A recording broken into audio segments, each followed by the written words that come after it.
방금 찬양해 주신 찬송가는 주님과 우리 사이의 은밀한 교제, 그 교제가 주는 기쁨을 노래한 것이라고 생각합니다.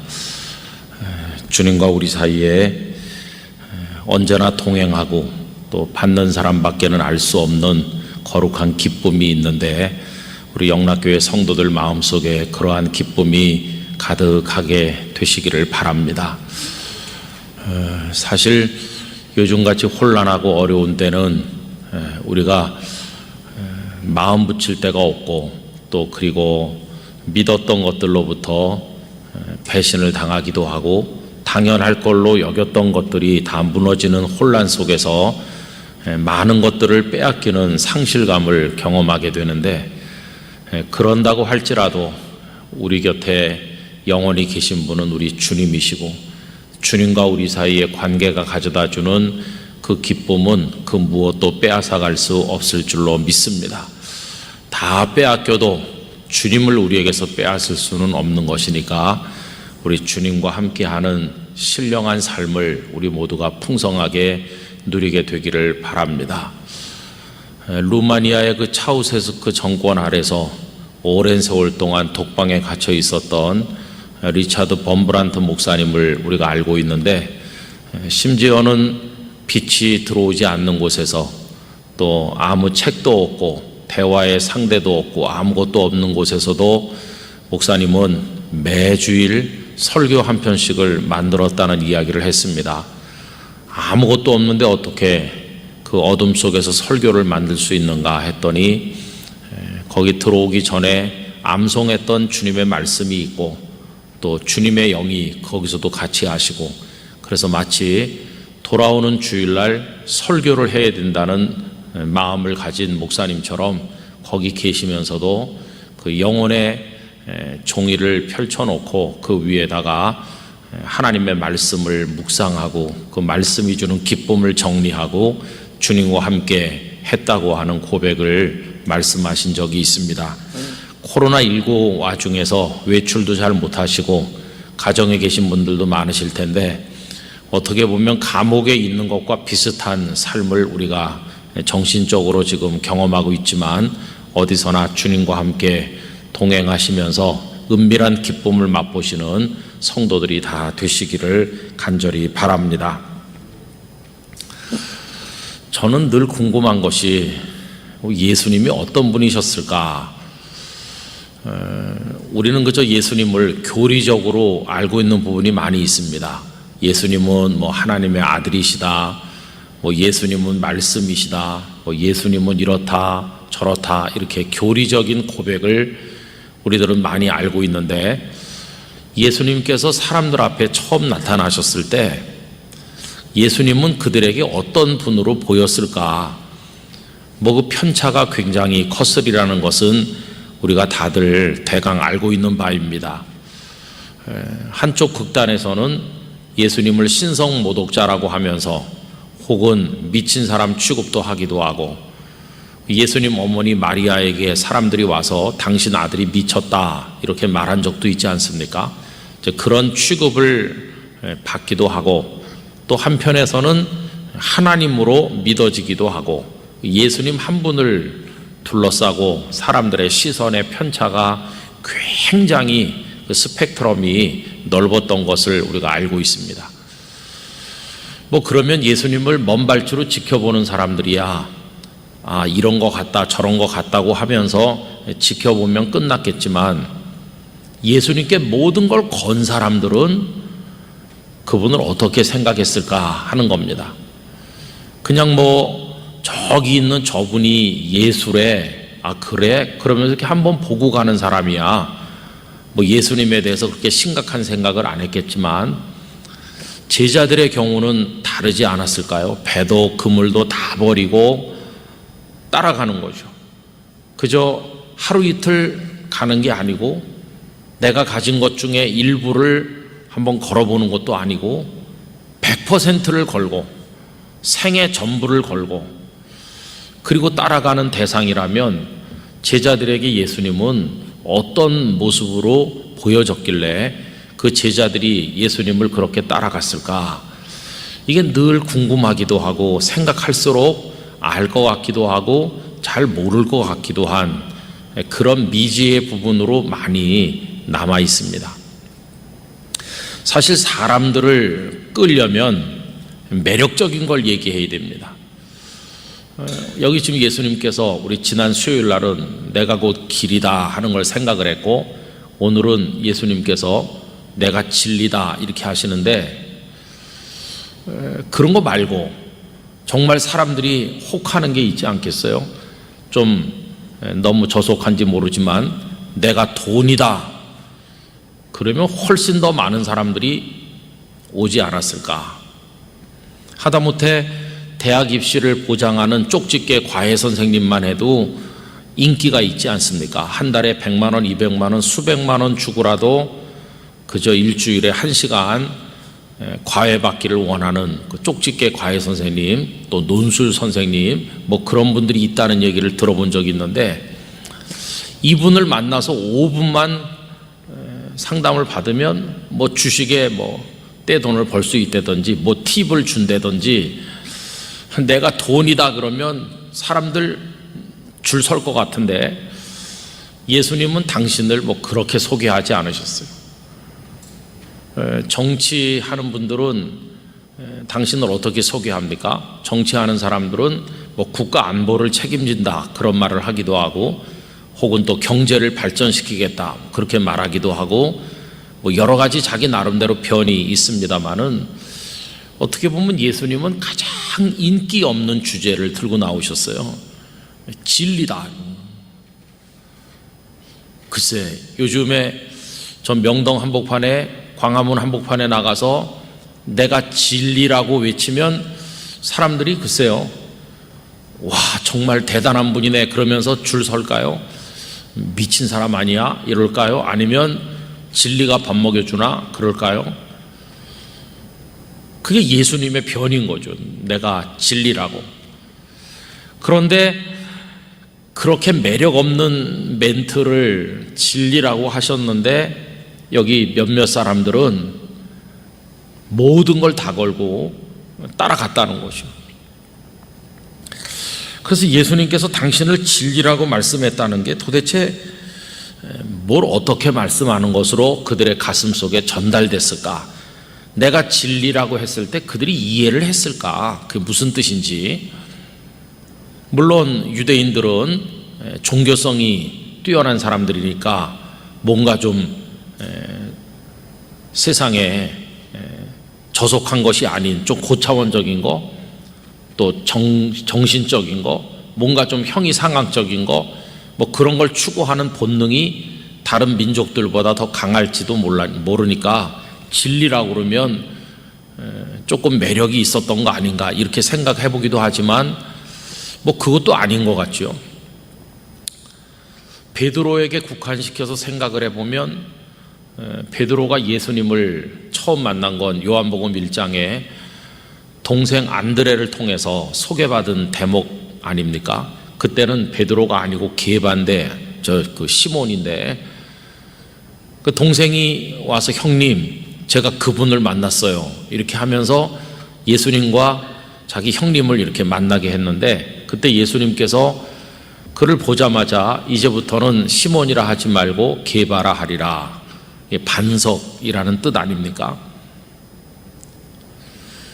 그때 그 동생이 내가 그분을 만났어요 할 때 그분이라는 게 돈 잘 벌게 해주는 분, 뭐 아니면 출세시켜주는 분, 그런 뜻은 아니고 내가 메시아를 만났다는 의미인데, 그럼 메시아를 수백 년 동안 기다려왔으니까, 그러면 이 시몬이 동생 말을 듣고 메시아란 말이지? 그럼 한번 만나볼 가치가 있겠구만 해서 만났다고 했을 때, 이 시몬의 마음속에 메시아라는 개념은 어떤 개념이었을까?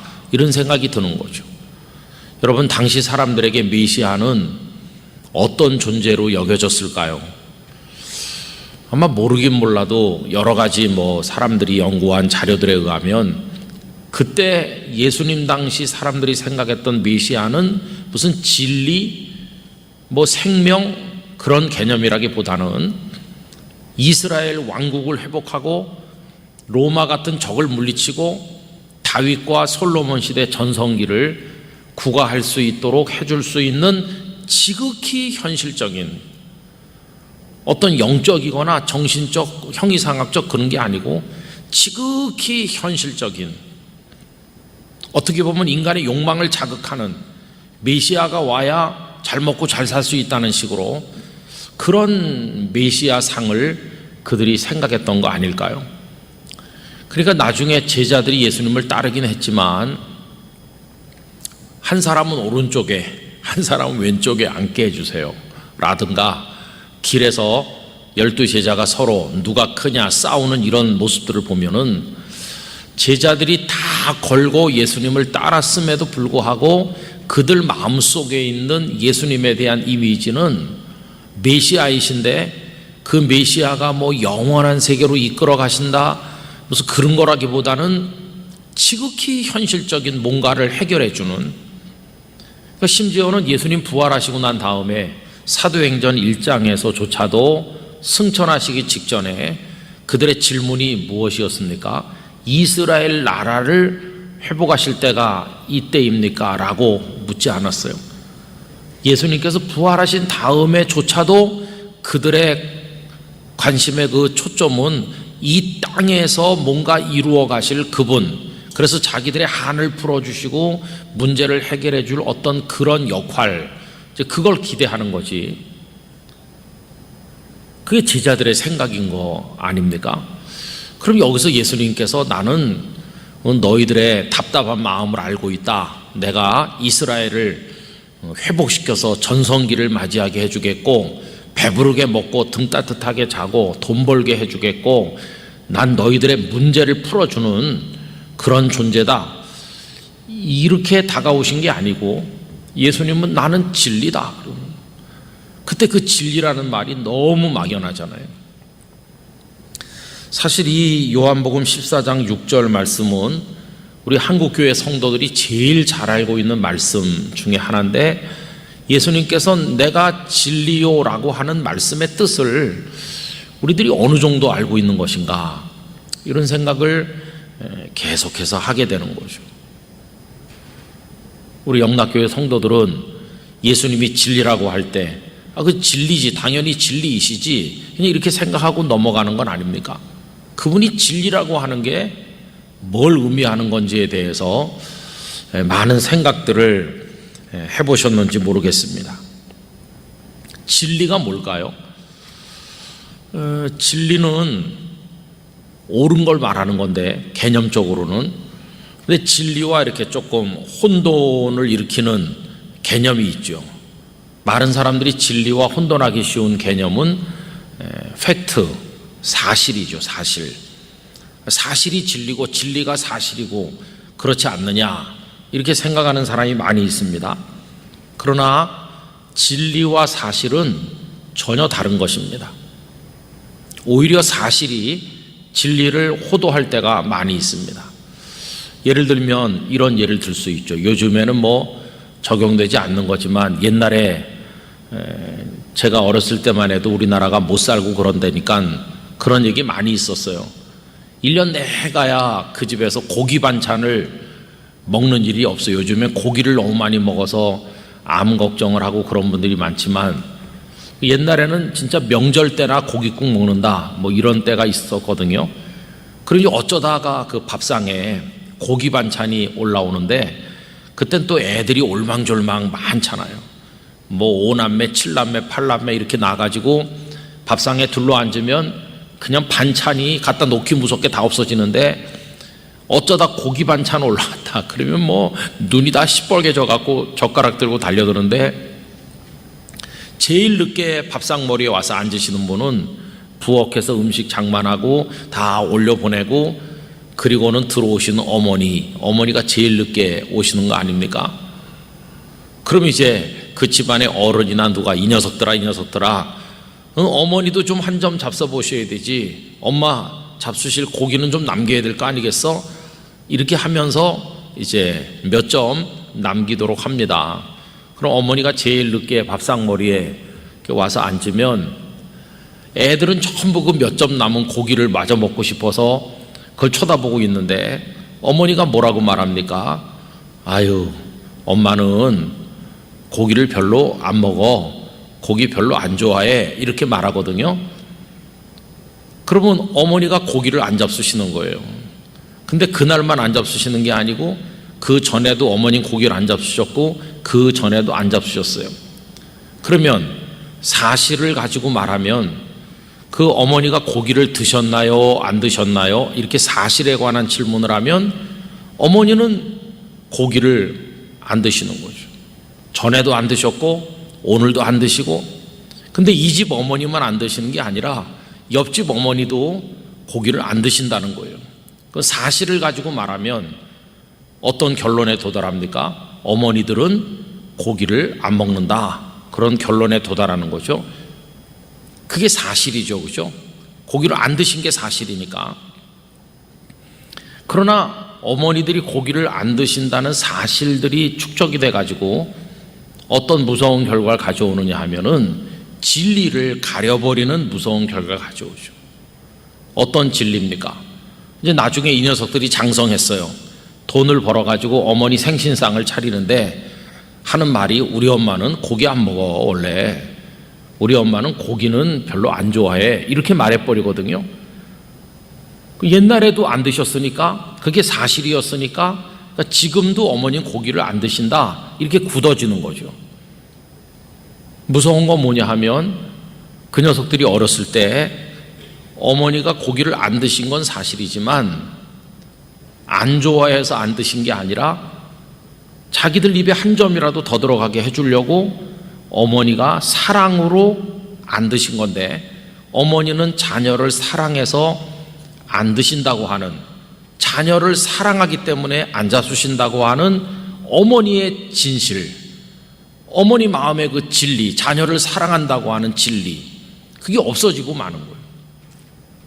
그 몇십 년 지난 다음에 우리 어머니는 원래부터 고기를 안 드셨어. 우리 어머니 원래 고기 안 좋아해.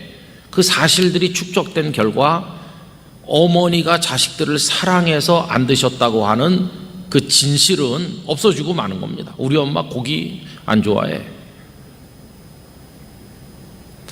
여러분, 이 무서운 이제 현실을 또 한 가지 예를 들면은 요즘에 포괄적 차별금지법, 그게 이제 많은데 그것도 거의 마찬가지 지금 착각을 우리 사회 안에 일으키고 있습니다. 흔히 그걸 찬성하고 그 법안을 만들어야 된다고 하는 사람들이 들고 나오는 그 어떤 논리 중에 하나가, 우리보다 잘 사는 나라들이 다 했다, 이런 얘기죠. 그러면서 미국, 뭐 유럽의 여러 나라 뭐 이렇게 하면서 우리가 선진국을 배워야 되는데, 소위 선진국이 어느 나라가 다 동성 결혼 뭐 합법화하고 뭐 어쩌고 이렇게 해요. 근데 그게 사실이냐 하고 팩트를 체크해 보면 그게 사실이죠. 어느 나라 다 그렇게 하는 게 사실이죠. 그러면 사실이 축적되잖아요. 미국도 하고 어느 나라도 하고 어느 나라 사실이 축적이 되면 그걸 자꾸 얘기하면 국민들의 마음속에 사실은 곧 진리다, 이런 착각이 일어나면서, 아, 그거는 진리인가 보다, 그 동성애라든지 동성혼 이거는 당연히 맞는 건가 보다, 이렇게 받아들이게 만드는 무서운 착각을 가져오는 거예요. 다른 나라들이 그렇게 하는 게 사실이기는 하지만 사실이라고 해서 진리인 건 아니거든요.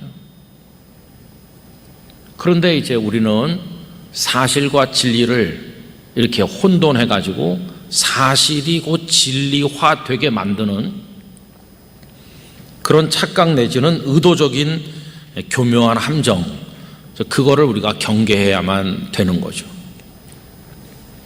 예수님께서 내가 곧 진리라고 말씀할 때는 현상 속에서 일어나는 사실을 가지고 말씀하는 게 아니죠. 주님은 현상 속에서 우리들의 주님이실 뿐만 아니라 현상을 넘어서는 영원한 세계 속에서의 진리를 우리에게 말씀하는 거죠. 또 사실과 진리가 이게 안 맞는 아주 중요한 문제가 또 있습니다. 사실은 그냥 팩트만 얘기하는 거니까 사람들의 흥미를 유발합니다. 그래가지고 TV 프로그램 중에 제가 잘 기억은 정확히 못하지만 뭐 이것이 실화다 뭐 그런 게 있는 것 같아요. 그래가지고 이게 진짜 그런 일이 있냐? 그렇다고. 그 사람은 뭐 평생 이랬대더라 저랬대더라. 제가 본 것 중에 하나는 어떤 80 넘으신 할아버지이신데 수십 년 동안을 밥 한 톨 안 드시고 커피만 잡수시고 사시는 할아버지가 우리나라에 여러 해 전에 한번 소개된 적이 있습니다. 커피가 너무 많이 드시면 몸에 안 좋다고 그러는데 이 할아버지는 커피만 그냥 계속 다 잡수시는데 멀쩡하게 생존해가지고 살고 계시더라고요. 이것이 사실이냐 실화냐 이렇게 이제 규명하면 얼마나 재밌어요. 그 TV 앞에 모여 앉아가지고 야 세상에 별 사람 다 있네 그러면서 그게 사람들의 흥미를 유발하고 재밌어요. 그러니까 사실이 얘기되는 곳은 사람들이 많이 모입니다. 흥미를 자극하거든요. 더군다나 그게 사람들의 아주 숨겨진 욕심을 자극하는 어떤 스캔들 문제라든지 그 스캔들이 정말 사실인지 아닌지 한번 체크해 보겠습니다. 기자들이 나와가지고 뭐 누가 누구랑 어디서 만났니 불륜이네 이런 거 하면은 사람들이 전부 거기 촉각을 곤두세우고 퍼서 나르고 막 그게 떠들썩합니다. 사실은 그런 사람들을 끌어당기는 면이 있어요. 그러나 진리는 그런 게 아니죠. 진리는 그 속에 아주 중요한 원리가 당위성이라는 걸 가지고 있습니다. 사실은 누가 그랬대 하는 게 사실이고 당위성은 옳음이라고 하는 게 그 속에 들어있기 때문에 그렇게 해야 한다 하는 게 당위성 아닙니까? 그러니까 사실만 가지고 말하면 지금은 빵이 하나밖에 없는데 배고픈 사람은 10명이 거기 있으면 다 그 빵을 먹고 싶은 게 사실이고 그 다음에 손 빠른 사람이 먼저 먹는 게 사실이죠. 그런데 진리를 가지고 말하면 참아라 다른 사람이 먹도록 너는 양보해라 이렇게 진리는 그런 거거든요. 그러니까 진리는 그 속에 당위성이 있는 거죠. 그러니까 사람들에게 매력이 없습니다. 진리는. 왜냐하면 욕망을 절제하도록 만들고 사실과는 다른 방향으로 행동하게 만들고 또 자기를 희생하도록 강요하니까 진리는 별로 그렇게 사람들을 끌어당기는 매력이 없어요. 그래서 사람들은 진리를 접하면 이렇게 말합니다. 아이 다 맞는 얘기지 나도 알아 존경스럽지 그렇지 자기는 안 먹고 남한테 양보한다는 게 쉽겠어 어이구 대단한 거야 정말 진리야 이렇게까지 말하고 그렇지만 나는 진리를 따르진 않겠어. 왜? 내가 먹어야 되겠으니까. 그래서 진리를 따른다고 하는 거는 언제나 고통을 겪을 수밖에 없는 거죠. 여러분 저는 기독교인이 이렇게 많다고 하는 게 어떤 땐 잘 이해가 안 될 때가 있어요. 우리 흔히 이제 5천만을 그리스도에게로 전에 이제 우리 한경기 목사님 그렇게 하신 적도 있고 7천만 지금 남북한 합치면 더 되기도 하는데 전 민족을 복음화해야 된다. 다른 말로 말하면 전 국민을 교인 만들어야 된다는 얘기인데 글쎄요 그게 이제 복음에 대한 전도에 대한 어떤 비전을 얘기하는 데는 괜찮을는지 모르지만 영적 원리를 가지고 따져보면 그거는 불가능한 얘기죠. 왜 그러냐 하면 진리인데 누가 진리를 이 매력 없는 진리를 사람들이 오겠어요? 오히려 반대로 배고픈 군중들에게 빵을 갖다 놓고 모이세요 그럼 쫙 모이겠지만 그래서 모인 군중들에게 자 남이 먹도록 양보합시다 그러면 다 흩어져 가지 누가 와 이건 진리다 그러면서 남아있겠어요? 그러니까 교회마다 사람들이 쏟아져 들어오고 많은 교인들이 있다는 것 자체가 기독교인이 아닌 가짜가 많다는 증거죠. 진짜 예수님이 진리라고 할 때 그 진리를 믿고 따르는 사람은 극히 소수일 수밖에 없는 게 이게 영적인 원리인 거예요. 배가 고파 죽을 지경에 처한 사람이 10명 있는데 빵 하나 가운데 갖다 놓고 자, 남이 못도록 양보합시다 이랬을 때 10명이 다 흔쾌히 그럽시다 이럴까요? 이 세상이? 그 중에 한 명도 내가 양보해야지 하는 사람 나오기가 어려운 거죠. 그런 거 한 사람이 기독교인이라고 칩시다. 그 10분의 1밖에 안 되는 거 아니에요. 그런데 10명 전부가 그렇게 되기를 바라는 것 자체가 우리가 전제를 잘못하고 출발하는 게 아닌가, 이런 생각을 가지게 된다는 것입니다. 그러니까 예수님께서 좁은 길, 좁은 문 얘기를 하시면서 그리로 오는 사람이 적다고 말씀하는 거죠. 그 좁은 길, 좁은 문이 뭡니까? 진리의 길인데, 진리의 길을 따르는 사람은 애초부터 적은 거죠. 적은 거. 그러니까 중세 교회가 부패된 것은 콘스탄틴 대제 이후에 황제와 황제의 어머니가 교회에 오고 권력자들이, 원로원의 귀족들이 다 교회에 들어오니까 눈도장이라도 찍어야 되겠고, 그러니까 막 교회로 쏟아져 들어온 거죠. 그 유럽의, 중세 유럽의 교회는 전 국민이 다 교인인 셈이죠. 태어나면 누구나 다 가서 갓난아기 때 거기 가서 당연히 모든 갓난아이가 다 교회 가서 이렇게. 근데 다 그 교회에서 결혼하고 죽으면 다 교회에서 장례하고 전 국민이 100% 교인인 것처럼, 그건 기독교가 아니죠. 기독교 제국일 수는 있겠지만 그건 기독교 신앙을 가진 건 아니죠. 진짜 기독교 신앙을 가지는 것은 예수님께서 내가 진리라고 말씀할 때 그 진리 속에 담겨있는 당위성이 고통을 가져다주고 희생을 요구하고 외롭고 힘들더라도 그걸 추구하여 갈 수 있는 거, 그게 이제 기독교인이 되는 거고 예수님의 제자가 되는 거죠. 근데 예수님께서는 그런 의미에서 정말 매력 없는 얘기를 하시는 거죠. 내가 진리다. 그리고 예수님 당신 자신이 십자가에 달려 죽으셨잖아요. 그게 매력 있습니까? 아니, 십자가는 가장 흉악한 죄수가 달려 죽는 그게 십자가인데, 사람들을 좀 끌어모으고 뭔가 사람들을 모아서 하시려면 그렇게 하시면 안 되는 거죠. 오히려 무수한 사람들을 위해 군림하시고 정말 로마를 물리치고 이스라엘의 전성기를 만들어내시고, 그러면서 사람들을 내게로 오라 그러면 다 올 텐데, 예수님은 정말 사람들이 경멸하고 무시할 십자가의 길로 가시면서 내가 진리다 이렇게 하는.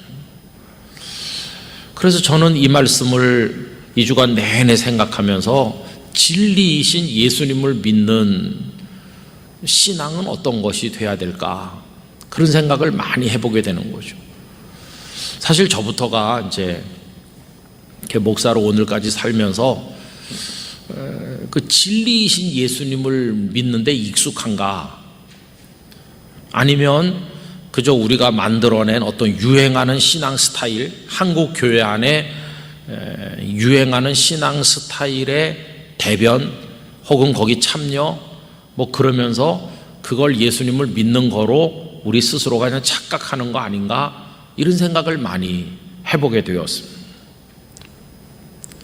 사실 목사님들의 신앙이 진리 대신 예수님께 100% 맞춰져 있다면 아마 설교가 확 달라질 거라는 생각을 해봅니다. 성도들이 매주일 충격을 받고 아마 너무 불편하고 거북해서 예배당에 와서 앉아있기 어려운 설교를 하게 되지 않을까. 정말 진리이신 예수님을 제대로 얘기하는 설교를 한다면 그렇게 되지 않을까 생각을 해보게 되는 거죠. 지금 더군다나 이 14장의 정황은 어떻습니까? 예수님께서 십자가 달리시기 전에 다락방에 지금 가서 앉아 계시고 13장에서는 발을 씻기시고 이렇게 하는데 제자들의 마음이 굉장히 불안한 상태라는 거 우리 여러 번 생각했습니다. 왜냐하면 예수님께서 제자들만 남겨놓고 떠나신다고 계속 하셨잖아요. 14장 1절만 해도 너희는 마음에 근심하지 말라. 지금 제자들이 근심하고 있다는 것을 예수님이 알고 계시거든요. 하나님을 믿으니 또 나를 믿으라고 위로가 필요한 상황이라는 거 알고 계시거든요. 그럼 제자들이 답답한 겁니다. 예수님 왜 이러셔? 평소와는 다르시다. 더군다나 빌립이 그 앞에서 좀 굉장히 당혹스러운 질문을 하는 거 아닙니까? 그 5절에서 그 길을 어찌 알겠사옵나이까? 이러면서 지금 도마가 질문을 했어요. 주여, 주께서 어디로 가시는지 우리가 알지 못하겠거늘 그 길을 어찌 알겠사옵나이까? 도마가 질문을 하는 것 자체가 뭘 반영하냐 하면 제자들의 불안감, 뭔가 조금 안정되지 못한 걸 얘기하는 거거든요. 이때 이 도마를 비롯한 나머지 제자들의 마음을 시원하게 평안하게 해주려면 예수님께서 아주 현실적 대답을 해야 됩니다. 내가 며칠 동안 갔다가 다시 올 건데 그때까지 너희들이 이렇게 있으면 되고 생활 대책은 이렇게 해라. 돈은 얼마를 준비해 놨고 내가 갔다 오는 기간이 며칠인데 이렇고 저렇고 아주 현실적인 얘기를 해야 되는 거죠. 그럼 그래요? 다 준비가 돼 있군요. 얼마 안 걸릴 거네요. 이러면서 안심이야. 이럴 텐데 너무나 막연하게 내가 진리다. 그 대답 한마디로 제자들의 불안감과 혼돈이 해결됐을까요? 내가 진리라는 말씀을 듣자마자 제자들이 평화가 오고 그렇구나, 걱정할 거 없네, 확신이 오고 그랬을까요? 예수님께서 그 말씀을 하시는 걸 들으면서도 아마 제자들은 마음속으로 뭐가 뭔지 모르겠다 그러면서 머리를 흔들었을지도 몰라요. 아니, 주님은 좀 알기 쉽게 명확하게 말씀하지 않고 뭐 진리라고 하시면 그래서 뭐 어떻다는 건데 우리 불안한 마음이 없어졌나? 하나도 안 없어지고 그대로 있지. 그런데도 예수님은 그들이 듣고 싶은 현실적인 어떤 대답을 말씀하는 게 아니라 내가 진리라고 하시는 거예요. 제가 제자들의 마음이 이해가 되는 거예요. 오늘 우리 상황이랑 너무 똑같아요. 지금 우리 마음이 굉장히 답답하거든요. 코로나19 때문에 이게 지금 예배당에 와서 예배도 못 드리고 거기다가 뭐 포괄적 차별금지법, 또 오늘 오전에는 사학법 개정 문제 뭐 이런 거, 또 뭐 여러 가지 구조적인 문제들이 우리를 힘들게 하면서 우리 사회가 왜 이럴까? 남북 문제 뭐 지금 주님 앞에 나가서 우리가 토로한다면 주님, 앞으로 북한 핵은 어떻게 되는 겁니까? 이 금지법, 포괄적 금지법 이거 어떻게 되는 겁니까? 코로나19는 언제쯤 없어질 건데요? 이렇게 이제 만약에 주님 앞에 우리가 따지듯이 말씀드리면 예수님께서 뭐라고 하셔야 되는 겁니까?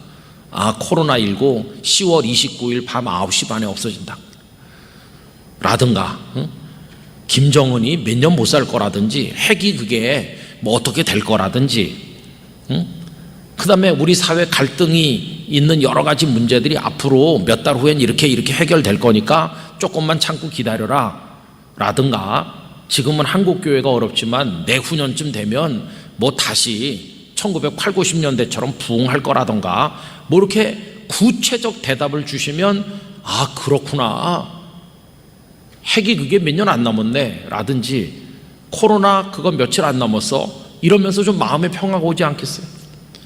그런데 이렇게 답답한 마음을 가지고 불안한 마음을 가지고 주님 앞에 나왔더니 주님이 하시는 말씀이 내가 진리야. 그럼 여러분 답이 돼요. 그게 마음이 시원해져요. 해답을 얻은 것 같은 기쁨이 옵니까? 그래서 뭐 어떻다는데요? 이렇게 아무것도 해결된 게 없는 것 같잖아요. 이런 상황에 있는 우리에게 예수님께서 내가 진리다, 아무것도 해결되는 게 없는 것 같아요. 그러니까 진리 대신 예수님을 믿는다고 하는 것은 우리가 이 현상의 세계 속에 살면서 코로나는 어떻게 될 거고 북한 핵은 어떻게 될 거고 이렇게 하면서 우리가 생각하는 그 차원, 이 현상이라는 차원에서 이루어지는 그거하고 주님이 말씀하는 거하고는 너무도 다른 얘기라는 것을 우리가 깨달아야 되는 거죠. 그러면 주님은 우리가 처해 있는 이 현실과 현상에 대해서 아무 관심도 없으신가? 우리가 거기서 굶든지 죽든지 그건 관심도 없으시고 무조건 나는 진리다 이렇게만 말씀하는 건가? 진리는 그냥 너무 추상적인 개념으로 끝나는 거고 오늘 우리에게는 아무 도움도 안 되는 건가? 이렇게 생각할 수 있지만 그렇지 않습니다. 여러분, 여기서 우리는 진리의 위대함을 발견해야 되는 것이죠. 예수님께서 내가 진리라고 말씀하실 때 그게 당장 코로나19가 내일 모레 어떻게 될 건지에 대한 해답을 주지는 않는 것 같지만 코로나19가 따라가지 못할 더 근원적이고 근본적인 문제를 주님이 해결하고 계시다는 것입니다.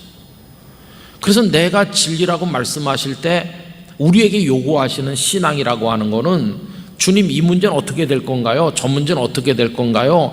그거 가지고 너랑 나랑 따져보자, 그 차원이 아니고 주님은 너는 무조건 모든 거를 나한테 맡기라 하는 걸 얘기하는 것이.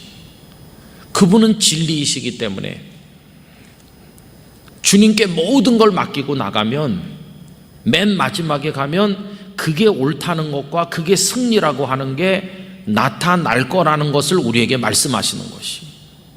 제자들이 이때 이 말씀을 들을 때 뭐 예수님이 사흘 후에 부활하시고 그다음에 어떻게 되고 복음이 퍼져나가고 이걸 다 알았나요? 아무것도 모르는 거죠.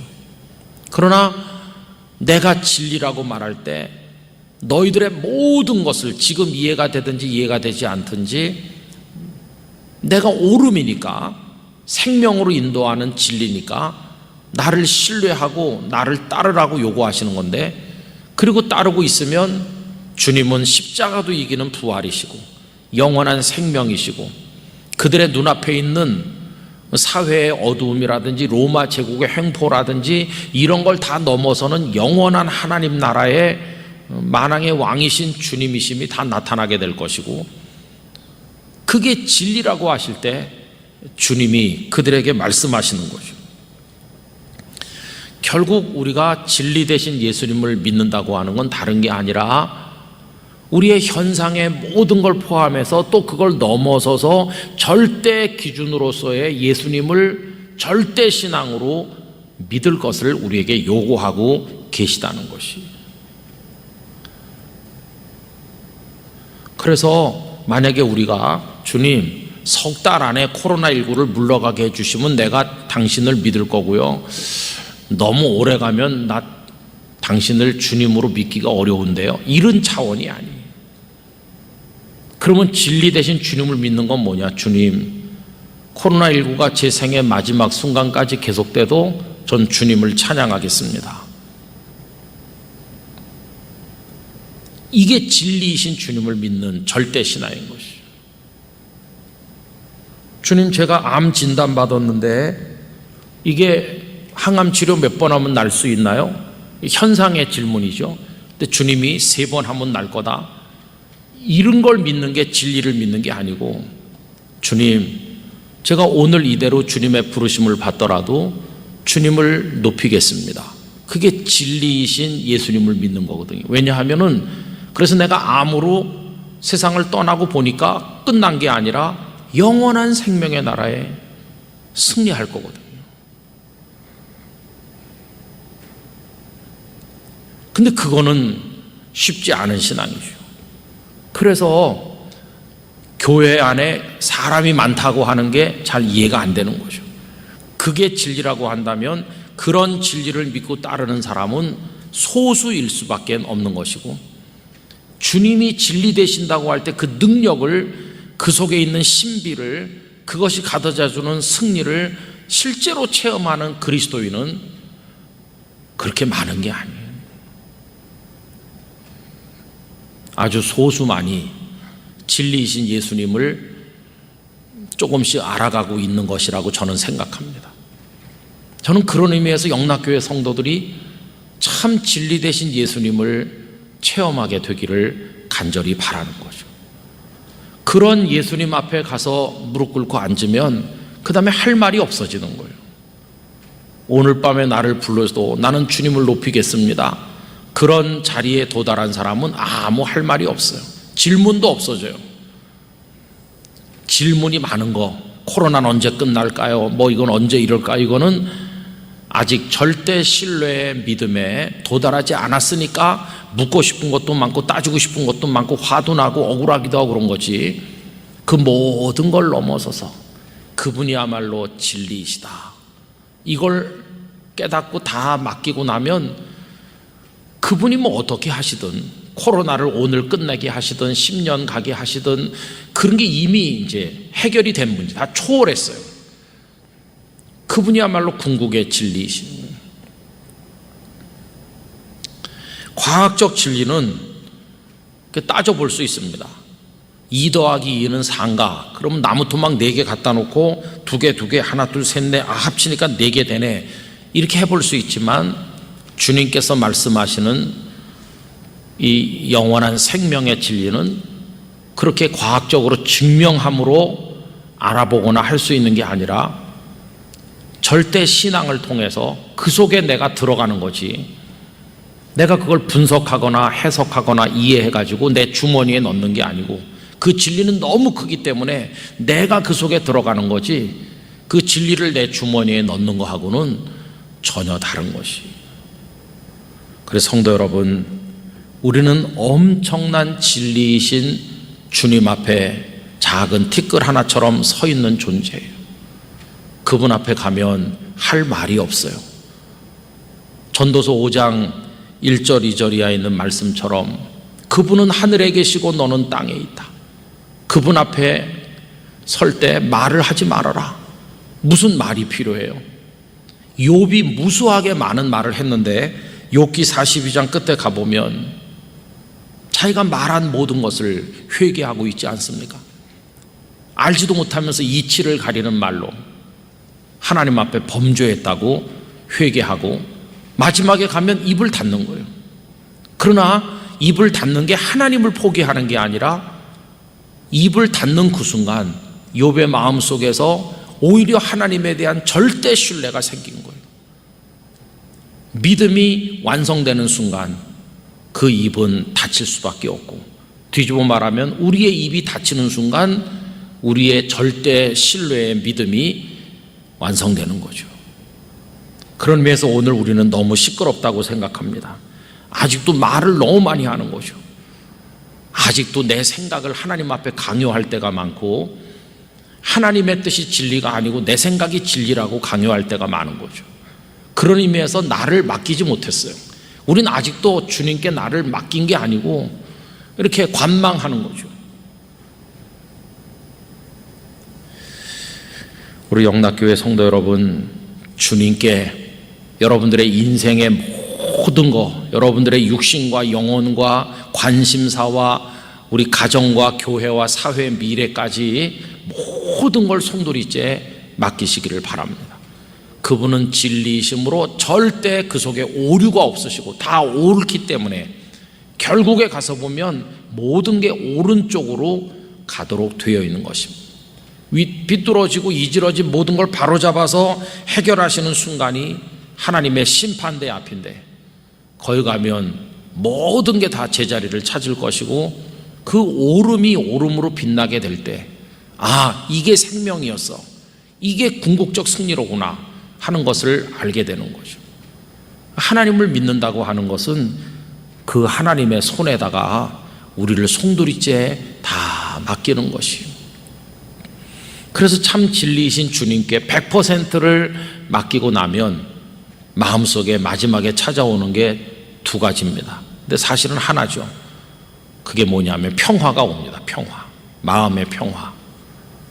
그리고 평화는 우리로 하여금 한없는 자유를 누리도록 만들어주죠. 그 무엇에도 짓눌리지 않는 진리이신 주님께 나를 맡겼기 때문에 마음의 평화가 오고, 그게 자유를 가져다 주는 거죠. 저는 영락교회 목사로 살아가면서 여러 가지 교회 안팎에 신경 쓰는 일도 많고 걱정스러운 일도 많이 있지만은, 어떤 궁극적인 시점에 가면은 그 모든 게 사라지는 걸 느끼곤 합니다. 이렇게 모여 앉아가지고 걱정도 하고, 그래, 뭐 이렇게 뭐 생각도 많고 고민도 많이 되지만, 어떤 순간 주님 앞에 주님 이렇게 하면은 그게 싹 사라지는 거예요. 왜? 그분이 진리이신데. 마음의 평화가 와요. 잘 먹고 잘 잘 수 있어요. 그리고 그것은 저의 영혼을 자유롭게 만들어주는 거예요. 많은 문제가 있지만 그럼에도 불구하고 주님 안에서 기뻐할 수 있는 그런 자리에 주께서 우리를 이끌어 가시는 걸 맛볼 때가 많이 있습니다. 그때 진짜 주님이시다 이렇게 하는 거죠. 그 주님을 믿는 맛이고, 맨 앞에 처음에 말씀드린 것처럼 저 장미꽃 위에 있을 아직 맺혀 있는 그때 그 동산에 주님과 함께 내가 거닐 때 느끼는 은밀한 주님과 교제의 그 기쁨, 그런 걸 경험하는 거죠. 목사이기 때문에 그리스도인인 것이 아니라 주님과 그런 관계 속에서 순간순간 살아가기 때문에 그리스도인인 것이고, 그 주님이 오늘 부르셔도 주님 원망하지 않고 기쁨으로 갈 수 있기 때문에 우린 자유한 것이고, 죽음도 우리를 위협할 수 없는 것이고. 여러분, 예수님은 그런 의미의 궁극의 진리이신 것입니다. 여타의 종교들하고 다른 점이 이겁니다. 여타의 종교들을 진리들이라고 부를 수 있어요. 진리들. 어떤 종교가 이렇게 말합니다. 착하게 살아라. 그 진리가 맞아요. 남을 해하지 말아라. 진리가 맞아요. 그러나 그게 더 트루스는 아니에요. 궁극의 진리는 하나님만이 궁극의 진리이세요. 여타의 종교들도 맞는 말 많이 해요. 그 진리들이라고 할 수 있어요. 남을 사랑해라, 어려운 사람 도와줘라, 남을 빼앗지 말아라. 진리들이 다른 종교에도 많이 있어요. 그러나 그거는 도덕의 수준에 머무는 거지, 우리를 영원한 생명으로 이끌어가는 그 진리, 유일한 그 진리는 오직 주님만이세요. 하나님만이 진리 그 자체이신 거예요. 그래서 우리는 기독교 신앙은 다른 종교들하고는 차별되고 구별된다는 사실을 잊어서는 안 될 것입니다. 종교 다원주의자들은 다른 종교에도 진리가 있다고 말해요. 물론 맞는 말입니다. 방금 전에 말씀드린 것처럼 다 맞는 가르침들이 있잖아요, 그죠? 그러나 우리를 궁극의 생명으로 인도하는 그 진리는 하나님 그분 한 분밖에는 없는 것이. 그래서 우리는 기독교 신앙을 가지게 된 것을 감사하고 하나님을 찬송하는 거죠. 여러분, 이 진리는 주님 그분이시지 누가 모여 앉아서 다수결로 정하거나 옳은지 그른지 따져보자 이렇게 하는 게 아닙니다. 주님은 검증의 대상이 아니라 믿음의 대상이시기 때문인 것이. 믿음으로 주님을 알아가는 거지 실험실에서 증명해서 주님을 배우는 것은 아닌 것이. 그런 의미에서 성령께서 우리 영락의 성도들의 심령에 믿음의 선물을 허락하여 주시기를 간절히 기원하는 것입니다. 오늘 가정에서 예배 드리시지만 주님은 나의 궁극의 진리이시다. 그 주님 붙들고 여러분의 삶을 반석 위에 세워나가시게 되기를 진심으로 축원합니다. 기도하겠습니다. 거룩하신 하나님 아버지, 저희들은 저희들의 신앙을 현상의 문제를 규명하고 설명하며 해결하는 일에 끌어당기려 할 때가 너무나도 많이 있습니다. 그리고 그 속에서 주님을 원망하기도 하고 일희일비할 때도 많이 있습니다. 그러나 진리이신 주님을 믿는다고 하는 것은 그 모든 걸 넘어선다는 것을 깨닫게 하여 주시기를 원합니다. 주님께 모든 걸 맡길 때 주님이 궁극의 진리가 되셔서 모든 것이 옳음으로 승리로 귀결될 것을 깨닫고 절대 신뢰의 신앙으로 나가게 하여 주시옵소서. 아직도 저희들은 입을 열어 말을 많이 하고 주님을 원망하고 있습니다. 저희의 입이 고백으로 주님 앞에 드려지는 것 외에는 다 닫혀지게 하시고 오직 하나님의 뜻 앞에만 무릎 꿇는 궁극의 믿음에 도달하도록 저희들을 축복하여 주시옵소서. 예수님의 귀하신 이름으로 기도드리옵나이다. 아멘.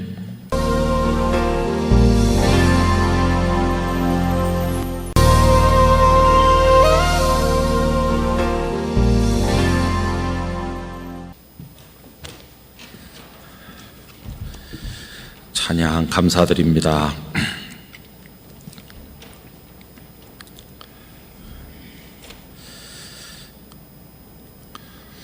지난 6월 달에 북한 선교 주간을 진행할 때 교회에서 조그만 화분 하나씩을 성도님들이 받아갈 수 있도록 행사를 했었습니다. 그때 저희 집 딸들도 그 작은 화분 하나씩을 가져왔었는데, 그리고 창가에다가 쭉 놓고 그걸 들여다보면서 어떻게 되나 관심을 가지고 관찰하는 모습을 제가 보곤 했습니다. 그런데 그 작은 화분을 조금 더 큰 데다 옮겨 심어서 계속 관찰을 했는데 거기서 이렇게 싹이 돋아나왔습니다. 근데 그게 보니까 나팔꽃이었어요. 우리 아이들은 언제 화초를 갖고 보거나 그런 경험을 한 적이 없기 때문에 잘 모르는 것 같았습니다. 그래서 제가 천장까지 실을 연결해 가지고 줄을 매주면 그 나팔꽃이 감아 올라가면서 천장까지 자랄 것이라고 이야기를 해주고 또 그렇게 해보도록 권했는데, 그래서 가느다란 실을 이렇게 연결해 가지고 한 3줄 정도를 천장으로 이렇게 줄을 매놓았더니 그게 지금은 거의 제 키만큼 올라왔습니다. 그리고 요즘에 저희 딸들은 그런 걸 별로 해보지 않다가 매일같이 거기 들여다보고 또 거기다가 조금씩 물도 주고 또 화분도 조금 큰 것으로 갈아주고 이렇게 하는 재미를 느끼고 있습니다. 바깥에 넓은 화단에다가 좀 풍성하게 자랄 수 있도록 해야 잘 자라서 꽃도 피고 할 텐데, 뭐 요만한 화분에다 하니까 또 집 안에서 하니까 아직 꽃이 피지도 않고 그저 이파리만 자라고 있습니다만은, 그래도 거기서 생명이라고 하는 걸 느끼기에 아주 충분합니다. 저희 딸들의 뒷모습을 보면서 아이들이 저걸 통해서 생명의 소중함을 느끼는 기회가 됐구나, 마음으로 흐뭇함을 저도 가지고 있습니다. 보지도 못하고 듣지도 못하고 말하지도 못하던 헬렌 켈러가 설리반 선생님과 여러 가지 공부를 많이 하는데, 그 중에 아주 기억에 남는 경험은 생명을 느낀 순간이었다고 합니다. 그래서 그 설리반 선생님이 어떻게 생명을 느끼게 해줄까 고민하다가 부화된 지 얼마 안 되는 아주 작은 병아리를 그 손바닥 위에다가 놓아주었다는 겁니다. 손바닥 위에 따뜻한 느낌이 오면서 그게 조금씩 꼼지락꼼지락 이렇게 움직이고 어떤 떨림이 느껴지는 순간, 얼마나 경이로운 생명인지, 이게 생명이군요. 바로 이렇게 따뜻하고 이렇게 움직이고 그 속에 뭔가 떨림이 느껴지는, 이게 바로 생명이군요. 이렇게 거의 전율하는 기쁨을 거기서 경험했다는 것입니다. 여러분, 생명을 느끼면서 살아가고 계십니까? 근데 사실 생명은 어떤 타자를 통해서 느끼기보다는 우리 자신 속에 생명이 다 있지요. 우리 자신이 이미 고귀한 생명의 존재입니다. 그런데도 우리들이 느끼는 것은 생명이라기보다는 죽음을 느낄 때가 더 많은 게 아닌가 생각이 듭니다. 조금 전에 예배당으로 오는데, 남산 순환도로를 넘어서 오는데 빗방울이 뚝뚝 떨어지는데도 저쪽 서쪽에서는 태양이 넘어가면서 마지막 빛을 발하는데, 남산 쪽으로 무지개가 이렇게 쭉 들이온 걸 보았어요. 창문 바깥으로 무지개를 보면서 언제 보는 무지개인가, 정말 오랜만에 무지개를 보는구나 하는 기쁨이 있었습니다. 근데 보니까 산책을 나온 사람들이 비가 떨어지는데도 비를 맞으면서 다 멈춰 서서 그 무지개 사진을 찍어보려고 애를 쓰는 것을 보았어요. 사람들은 다 그 무지개를 보면서 어떤 가슴 속에 평소에 느끼지 못한 환희를 맛보고 자신들이 살아있음에 대해서 기뻐하고 살아서 그 무지개를 보는 잔잔한 기쁨 속에 있다는 것을 느낄 수가 있었습니다. 여러분, 살아있다고 하는 것이 우리에게 주는 기쁨은 이루 다 말할 수가 없는 것입니다. 우리가 살고 있는 세상은 생명의 세상이라기보다는 죽음의 세상이죠. 그게 사실은 가난보다도 어떤 갈등보다도 이 땅에 사는 인생들에게 주어진 가장 큰 고통이 아닌가. 그 죽음의 세력에 에워싸여서 죽음의 지뢰밭을 걸어가면서 죽음의 기운에 눌려서 살아가고 있는 우리들의 모습이 이게 가장 비극이 아닌가 생각이 듭니다. 갓난아기가 태어났어요. 그러면서 사람들은 탄생을 기뻐하는데 그 탄생의 뒷면은 죽음이죠. 누군가가 태어났다는 말을 뒤집으면 누군가가 죽을 것이라는 말과 동의어 아닙니까? 생일은 곧 사망일이 있다고 하는 걸 내포하고 있으니까 생명과 죽음은 동전의 양면처럼 이 세상에서는 죽음의 세력이 얼마나 강한지 모릅니다. 사람들이 기뻐하는 것 뒷면에 고통이 같이 있고 죽음이 같이 있죠. 저는 언젠가 어떤 분이 운전을 배워가지고 처음으로 자기 차를 샀다고 좋아했다는 이야기를 들었습니다. 하긴 처음에 운전을 배우면 어렵지만 어느 정도 도로를 달릴 수 있을 만큼 익숙해질 때가 되면 운전에 재미가 붙어서 자꾸만 차를 몰고 나가고 싶잖아요. 그러다가 자기 차를 사게 됐을 때 얼마나 꿈에 부풀겠어요. 그 차를 몰고 가고 싶은 곳에 가고 싶은 마음대로 발산하면서.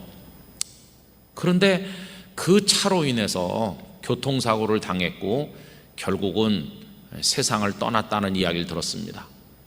여러분, 세상의 일은 다 그래요. 운전을 배웠어요. 차를 샀어요. 이거 다 기뻐하는 일인데 그 뒷면에는 그로 인해서 세상을 떠났어요. 그런 게 달라붙어 있는 거죠. 우리는 아침을 맞이하는데 아침을 맞이하는 것은 머지않아 저녁이 온다는 말과 같은 뜻인 것처럼 우리가 지금 살아있다는 것은 언젠가는 죽을 거라는 그 죽음의 짐을 다 뒤에다 짊어지고 있는 거죠. 어떤 분이 그런 얘기를 했습니다. 죽음이 왜 멀리 있는 것처럼 느껴지는가? 죽음이 멀리 있는 것처럼 느껴지는 이유는 보이지 않기 때문인데, 그럼 어디 있나 그 죽음이? 바로 내 등에 있다는 것입니다. 마치 배낭을 등에다 맸기 때문에 잘 모르는 것처럼 그걸 돌려서 앞으로 매면 여기 이렇게 가슴에 안겨지잖아요. 죽음은 등 뒤에 있지만 멀리 있는 게 아니라 우리와 달라붙어 있는 것이죠. 우리 삶에 밀착되어 있는 것이죠. 이 세상 모든 게 다 죽음의 지뢰밭과 같아요. 지뢰가 뿌려진 곳을 걸어가는 사람은 한 발자국 디디기가 두려운 거 아닙니까? 제가 오랫동안 살던 부산 영도에는 6.25 전쟁 때 인민군이 그쪽으로 상륙하는 것을 막기 위해서 그 태종대라고 하는 아름다운 경치가 있는 그쪽 뒤 산에다가 지뢰를 많이 매설했습니다. 그때 낙동강 전선이 무너지면 완전히 공산화되는 위기죠. 그리고 그 부산을 기점으로 해서 이제 다시 유엔군이 인천 상륙작전을 하고 이렇게 전쟁을 치르는 와중에서 인민군이 배를 타고 그 부산 항쪽으로 들어오면은 끝장이니까 그쪽에 상륙을 막기 위해서 지뢰를 많이 뿌려놨어요. 근데 이게 벌써 몇십 년 전 일인데도 그쪽에 이렇게 산책을 나가보면은 그 태종대 뒤쪽 산 쪽으로는 출입이 금지되어 있었습니다. 왜냐하면 거기 지뢰가 묻혀 있기 때문이죠. 정부에서 막대한 예산을 투입을 해서 또 군인들을 동원해 가지고 지뢰 제거 작업을 상당히 오랫동안 했습니다. 그럼에도 불구하고 철책을 쳐서 위험하기 때문에 들어가지 말라. 늘 태종대를 산책을 자주 하면서도 그 뒷산에 올라가지 못하는 아쉬움을 사람들이 가지고 있었습니다. 거의 다 제거를 했다고 하지만 어쩌다 하나라도 남아있다면 큰 불상사가 날 것이기 때문에 여러분, 이 세상은 바로 그런 것이죠. 어딜 디디든 폭발할 위험성이 있는 것처럼 세상은 죽음의 세력으로 가득 차 있다고 생각합니다. 국가들이 하는 일도 다 그런 일들이죠. 사실 국가가 정책을 수립을 해서 복지 정책을 펼쳐나가고 하는 건 무엇 때문입니까? 국민들이 좀 따뜻하게, 더 배부르게, 조금 더 건강하게, 조금 더 평안하게, 행복하게 살도록 해주기 위해서 다양한 복지 정책을 정부가 시행하지 않습니까? 그게 나라가 하는 일이죠. 그렇게 백성들을 잘 살게 해주고 행복하게 살게 해주는 일을 위해서 나라가 노력을 하는 것 같은데, 바로 그 나라가 동시에 전쟁을 벌여가지고 수많은 사람을 죽이기도 하고, 그 나라를 경영하는 통치권을 가진 사람들이 마음을 어떻게 먹느냐에 따라서 다른 나라 백성들만 죽이는 게 아니라 자기 백성들도 억압을 하고 감옥에 보내고 죽음 같은 고통을 맛보게 만드니까, 여러분 이게 얼마나 아이러니컬한 일입니까? 결국 그렇게 이중적인 모습을 보일 수밖에 없는 이유를 따져보면 그 배후에는 다 인생들의 욕망이 있는 것이죠.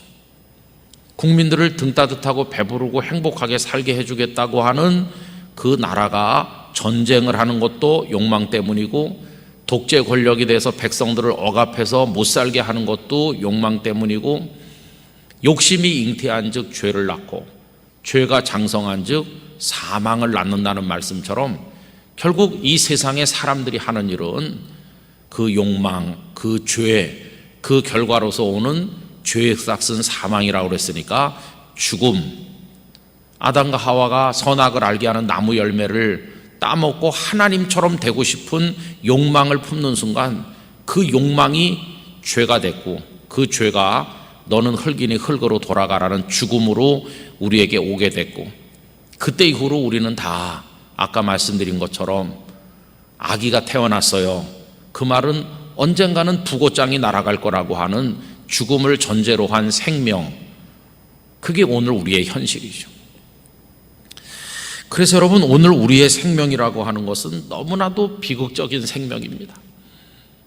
생명 그러면 막 팍팍하게 살아나고 막 신선하고 생동감이 느껴지고 그래야 되는데, 이 세상의 생명은 다 좀먹고 낡아가고 병들어가는 생명이죠.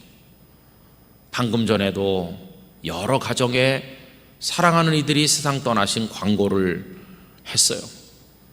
저는 주일날 예배를 드릴 때마다 별세자 광고하는 소리를 들으면서 마음속에 많은 부담을 느끼고 슬픔을 느낍니다. 이게 바로 오늘 우리들의 삶의 이야기 아닌가. 제가 신대원에 들어갔을 때 모 부처의 차관을 역임하신 장로님께서 차관직이 끝난 다음에 신대원에 늦가기 학생으로 입학을 하셨습니다. 그러니까 우리보다 나이가 한참 많으신 분이 신대원 1학년 1학기에 들어오셨어요. 근데 그분은 공부를 따라가는데 좀 힘들어 하셨어요. 왜냐하면 이제 연세가 있으신데 히브리어, 헬라어 뭐 이런 거 공부하는 걸 굉장히 어려워 하셨어요. 한 1년 다니시다가 결국은 이제 학교를 그만두셨는데, 이제 학업에 대한 부담도 있으셨지만 또 한 가지 부담은 건강 때문이었습니다. 그분이 심장에 굉장히 좀 안 좋아가지고 늘 우리나라 굴지의 병원에 다니면서 심장 치료를 받으셨고, 또 공부가 너무 무리가 되니까 내가 목사가 돼서 주예를 해보려고 했는데 그건 어렵겠다 하면서 학교를 그만두셨어요. 그 이후에도 종종 학교에 오셨고 관계를 가지고 이렇게 지냈습니다. 그런데 참 이게 웃지 못할 일은, 그분이 주치의로 정해놓고 다니시던 병원에 그 심장을 치료해 주시던 의사 선생님이, 그 병원도 우리나라 굴지의 병원이고 그분은 신문에 글을 자주 쓰시는 그 분야에서 최고의 우리나라 권위자인데, 몇 해 후에 보니까 그분이 세상 떠났다고 하는 신문 기사가 실린 것을 제가 보고 깜짝 놀랐어요. 그 장로님 주치의인데 어떻게 그 주치의가 세상을 떠났을까? 근데 참 웃을 수 없는 일은, 그 남의 심장을 치료해 주시는 그 의사 선생님이 그 심장병으로 세상을 떠나신 것이, 다른 이의 심장을 돌봐주시는 그분이 당신의 심장에 병이 찾아오는 것을 어떻게 할 수가 없었던 것이죠. 여러분, 세상에 있는 생명은 다 그런 것들이에요. 그런 죽음의 세력이 꽉 차 있는 곳에 우리는 낮과 밤을 지내면서 살고, 이 속에서 뭔가 살아보려고 하는 그 삶에 대한 집념을 가지고 노력하는데, 이미 방향은 정해져 있는 거죠. 그 사람이 어떤 운동을 하고 어떤 보약을 먹고 어떤 즐거움을 추구하고 어떤 노력을 기울여 축적하고 어떻게 성취하고 성공하든지 간에 우리의 가는 길은 이미 죽음으로 향하는 길로 정해져 있는 거죠. 그리고 이 세상은 거대한 죽음의 세상인 것입니다. 저는 가장 황당한 것 중에 하나가 우리 사람들이 만든 제도 중에 하나는 생명보험 제도가 아닌가 그런 생각이 듭니다.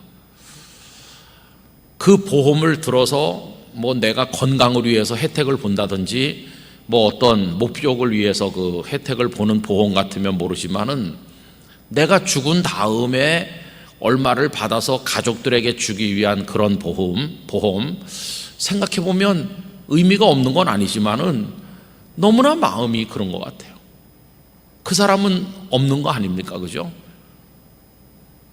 그 생명보험 이야기는 참 너무나 우리 마음에 구멍이 뚫리도록 만들어요.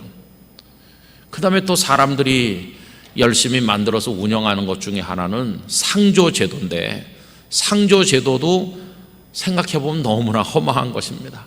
죽음을 전제로 해서 그 몸뚱아리 그거 어떻게 처리할 것인지 화장할 것인지 매장할 것인지 마치 사용한 물건 뒷정리하는 것처럼 상조산업이 얼마나 번창해요. 상조산업을 통해 돈을 버는 사람도 있고 봉사하는 사람도 있고 한데 그것도 죽음을 전제로 하고 있는 거죠. 이 세상에 존재하는 모든 것들은 다 죽음을 전제하고 죽음을 향해 가고 죽음에 눌리면서 살아가고 있는 거죠. 저 자신을 가만히 생각을 해보았습니다. 저는 20대 아주 건강했어요. 30대 아파가지고 어떻게 될 거라는 생각은 전혀 안 했어요. 한 50대 될 때까지만 해도 산에 잘 다니고 다 하고 피곤을 잘 모르고 집에 와서 머리만 붙이면 30초 만에 코 골고 자고 아침 새벽 4시 되면 또 눈 떠서 새벽 기도하고 하여튼 열심히 이렇게 했지 내가 연약해져 가지고 그런 생각 별로 안 했던 것 같아요. 그런데 이제 언제부터인지 모르지만은 이제 앞으로 살 날이 살아온 날보다 짧다고 하는 생각을 제가 하려고 하는 게 아닌데 그냥 저절로 생기는 거예요. 그런 생각이 계산을 해봐서 아는 게 아니라 그냥 직감적으로 느끼는 거죠. 또 목사로서의 사역도 30대 40대는 앞으로 목회할 날이 많다는 생각을 막연하게 했어요. 그래서 사실 그렇게 그 사역에 대해서 그렇게 집착하지 않은 적도 많아요. 열심히는 하지만 의미 있는 사역을 어떻게 해야 될 것인지에 대한 고심 같은 거 별로 없이 그냥 아직도 할 날이 많으니까 이렇게 막연하게 생각을 했는데 요새는 그렇지 않아요. 요새는 사역을 해야 될 날이 그리 많이 남은 것은 아니라는 생각을 하면서 내가 성도님들에게 설교를 해도 전에처럼 그저 예배 시간이 됐으니까 설교를 하는 거다 이렇게 해서는 안 되겠어. 그 속에 뭔가 마음을 실어서 주님의 마음을 좀 느끼면서 뭔가 성도들의 마음속에 이렇게 전달되도록 해야 되겠어 하는 간절함이 더 진해지는 거죠.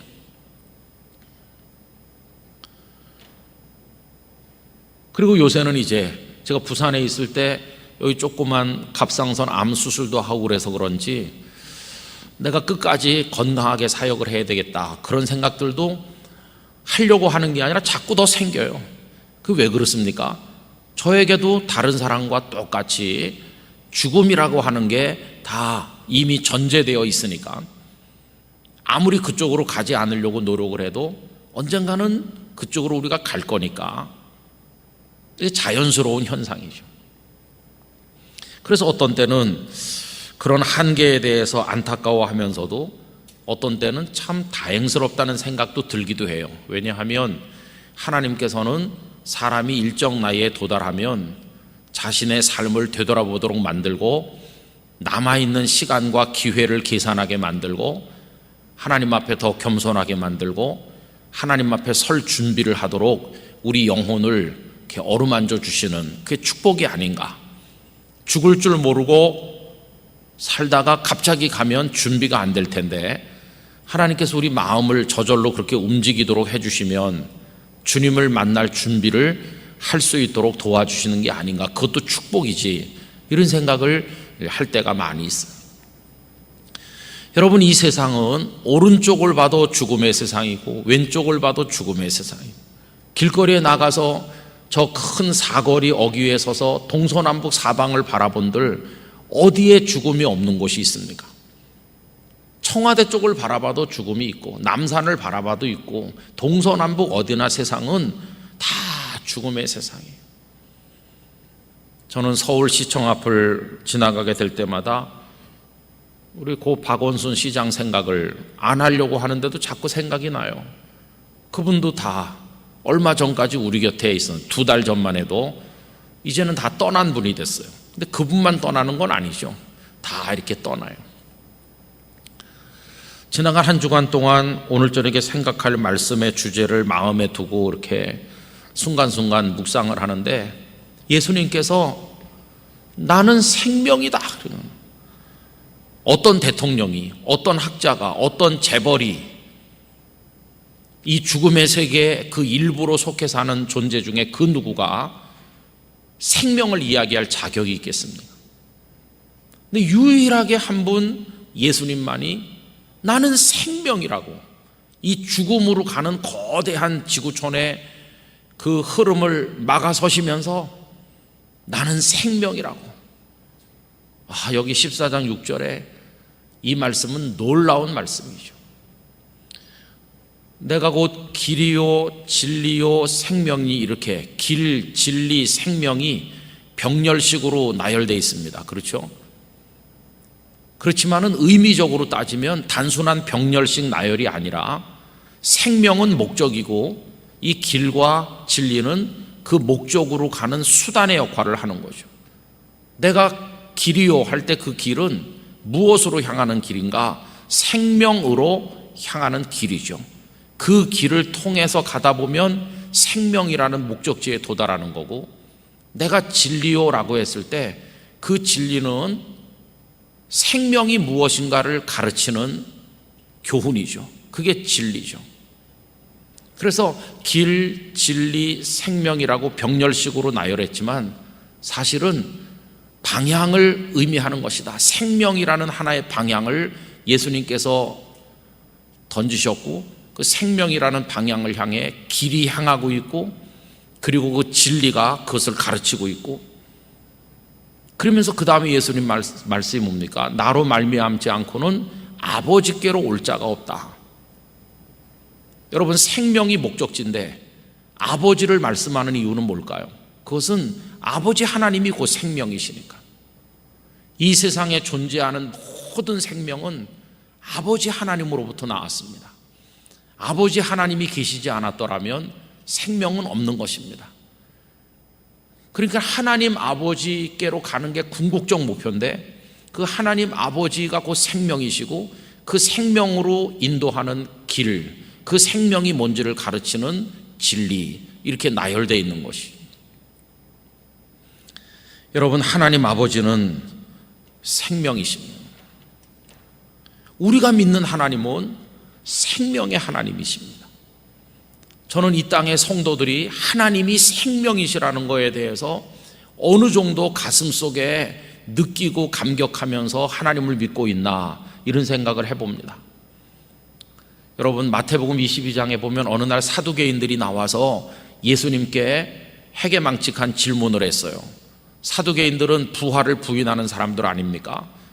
그들은 이 땅의 짧은 생명만 알고 있지 부활을 통한 영원한 생명은 모르는 사람들인데, 그 질문은 이겁니다. 어떤 사람이 후사가 없이 죽었다.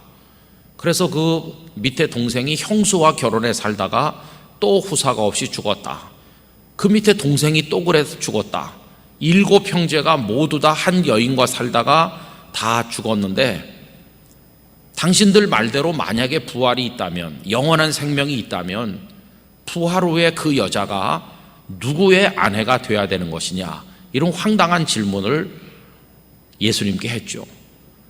그들은 알고 싶어서 물어봤다기보다는 부활을 가르치시는 예수님을 비방하기 위해서 악의에 찬 질문을 한 것입니다. 그때 우리 예수님의 대답이 정말로 놀랐습니다. 마태복음 22장 32절에 나는 아브라함의 하나님이요 이삭의 하나님이요 야곱의 하나님이로라 하신 것을 읽어보지 못하였느냐. 여러분, 하나님께서는 당신을 소개하실 때 수도 없이 아브라함의 하나님, 이삭의 하나님, 야곱의 하나님이라고 말씀하지 않았습니까? 그 다음 대목이 정말 놀라운 가르침이죠. 하나님은 죽은 자의 하나님이 아니요 살아있는 자의 하나님이시니라. 아브라함과 이삭과 야곱이 죽은 지가 오래 지났지만 그 시체들의 하나님이 아니시다. 하나님은 죽은 자의 하나님이 아니시다.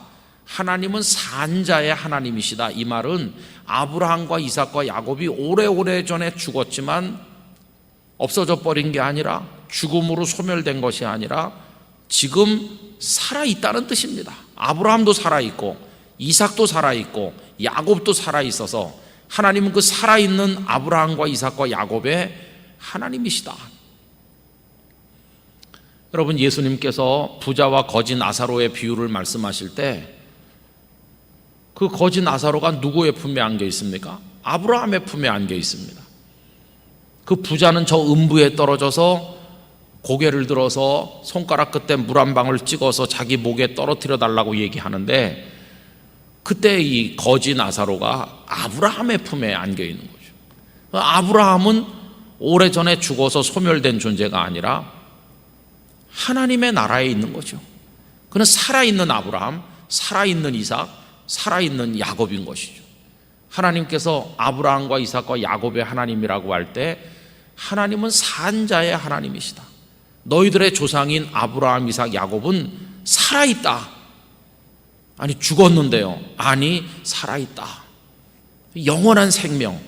이걸 예수님께서 말씀하면서 사두개인들은 부활이 없다고 주장하지만 부활도 있고 부활 이후에 영원한 생명, 그 생명은 낡지도 않고 병들지도 않고 좀먹지 않는, 지금 우리가 가진 생명은 점점 낡아가고 쇠하고 그런 생명이지만 주께서 우리를 위해 준비하신 생명은 전혀 그렇지 않은 놀라운 생명, 그게 있음을 예수님께서 분명하게 가르쳐 주신 것입니다. 예수님께서는 말씀으로만 가르치신 게 아니라 그걸 실증해 보이셨죠. 당신 자신이 만인이 보는 앞에서 십자가에서 죽으시고 무덤 속에 들어가셨다가 사흘 만에 부활하셔서 수많은 사람들에게 당신이 살아나셨음을 보여주시고 500여 성도에게 일시에 보이기도 하고, 바울 사도가 고린도전서 15장을 기록할 때 그들 중에 태반이나 살아있다. 부활하신 예수님을 목도한 이들이 살아있다. 그래서 여러분, 우리 기독교 신앙은 이 죽음의 세상에 죽음의 지뢰밭에 살면서 죽음의 기운에 짓눌려 갖고 발발 떠는 신앙이 아니라 완전한 생명을 향해 나가는, 바로 그게 우리 기독교 신앙이라는 것을 알 수 있습니다. 특별히 요한복음은 생명에 관한 말씀이 얼마나 많이 나오는지 알 수 없어요. 요한복음 3장 16절이 벌써 하나님이 세상을 사랑하셨다고 선언하면서, 그래서 그 결론이 뭡니까? 독생자 예수님을 믿는 자마다 멸망치 아니하고 영생을 얻게 한다. 그냥 생명이 아니라 영원한 생명, 그 앞에 영원하니 언제나 붙어 있어요. 그냥 생명이 아니라 이 땅에 죄로 인해서 눌린 짧은 생명이 아니라 영원한 생명. 마태복음 5장, 요한복음 5장 24절도 내가 진실로 진실로 너희에게 이르노니 내 말을 듣고 또 나 보내신 이를 믿는 자는 영생을 얻었고 심판에 이르지 아니하나니 사망에서 생명으로 옮겼느니라.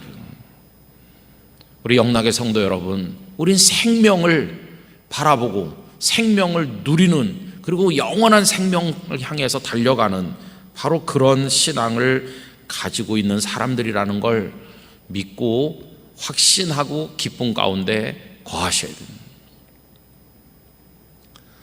사실 요즘같이 사회가 코로나로 인해서 어지럽고 기독교를 압박하고 뭐 여러 가지 어려운 게 많지만, 아무리 1000가지 중에 9가지가 우리를 힘들게 해도 마지막 최후의 반전은 영원한 생명입니다.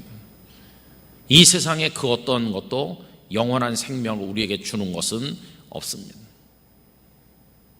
오직 예수 그리스도 안에만 영원한 생명이 있습니다.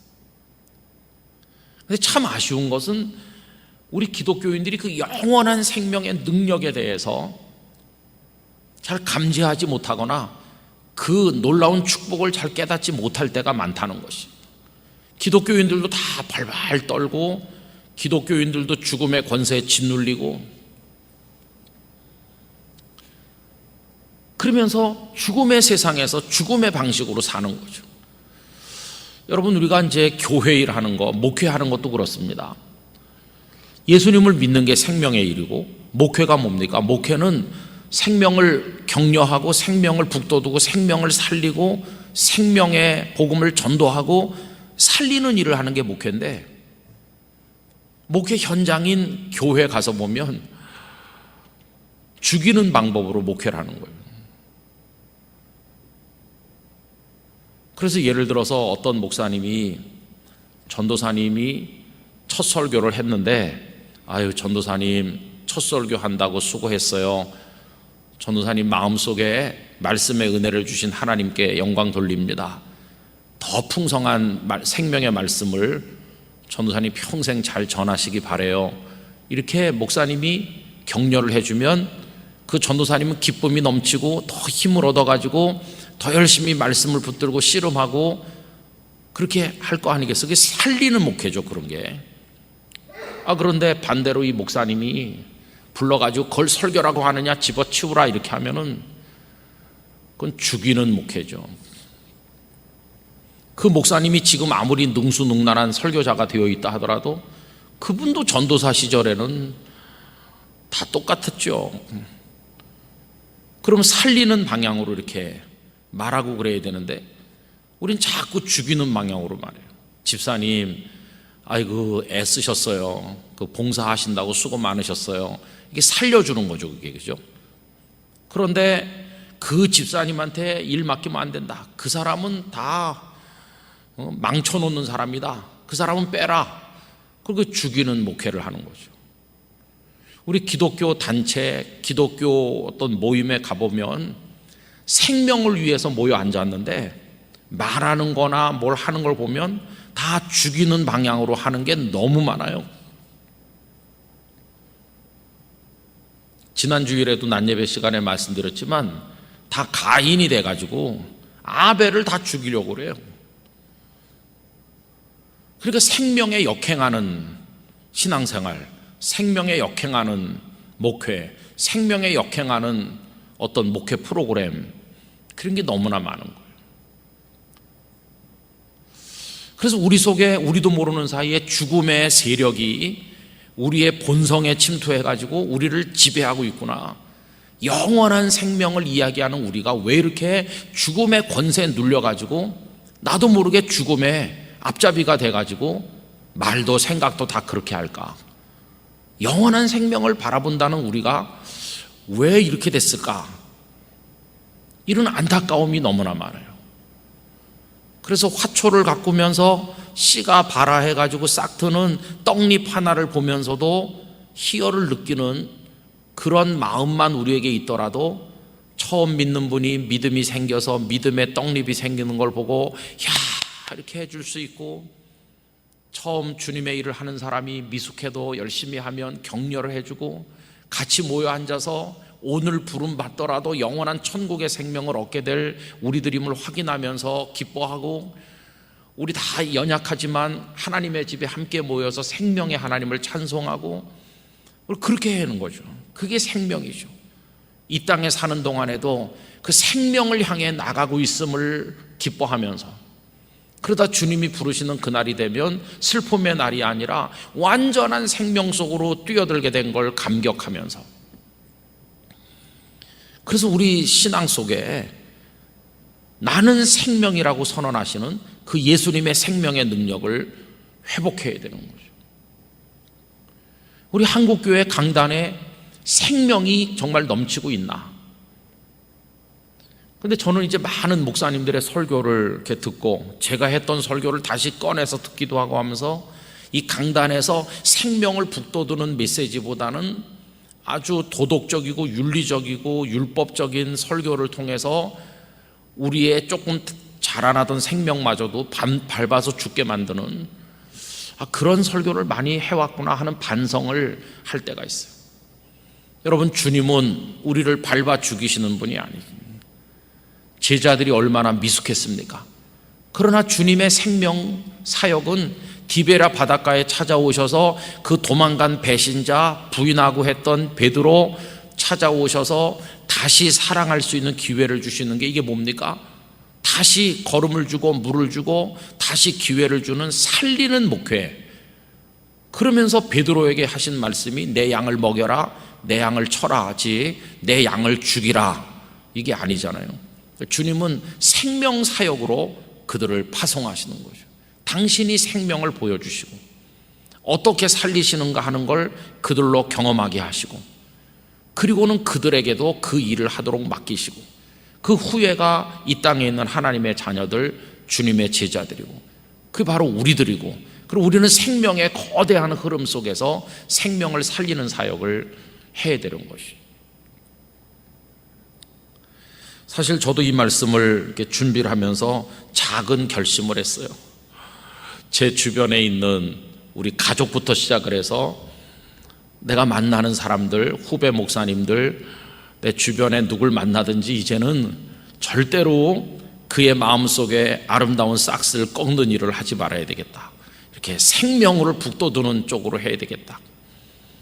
병들어 연약한 성도들을 만나면 걱정해주기보다 위로해주고 격려해주고, 우리가 다 이 땅에 병든 생명 가지고 살다가 언제 부름받을지 모르지만 그게 끝이 아니고 영원한 생명을 향해 나간다고 하는 걸 말씀드림으로써 그 영원한 생명의 기쁨 속으로 우리 성도들이 들어가도록 격려해드려야 되겠다, 그런 마음이 들었어요.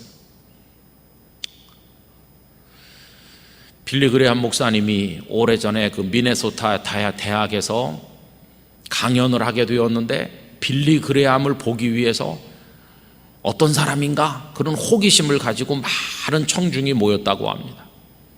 근데 목사님 설교가 세상에는 호기심을 가지고 어떤 만남을 가지려고 오는 사람들이 많은데 결과는 똑같은 게 아니다. 호기심을 가지고 접근해서 만났을 때 결과는 둘 중에 하나다. 그 만남이 없었더라면 괜찮았을 사람이 그 만남으로 인해 죽게 되는 경우도 있고, 어떤 사람은 그 만남으로 인해서 살게 되는 경우도 있다. 이렇게 시작하면서 오늘 여러분들과 나 빌리 그레함의 만남이 생명의 만남으로 축복된 만남이 되기를 바랍니다. 그러니까 그날 거기 온 사람들 중에도 그 목사님의 메시지를 들으면서 생명의 주 예수 그리스도를 알게 되었다면 그 호기심으로 온 그 만남이 생명으로 연결하는 축복이 된 거 아니겠어요?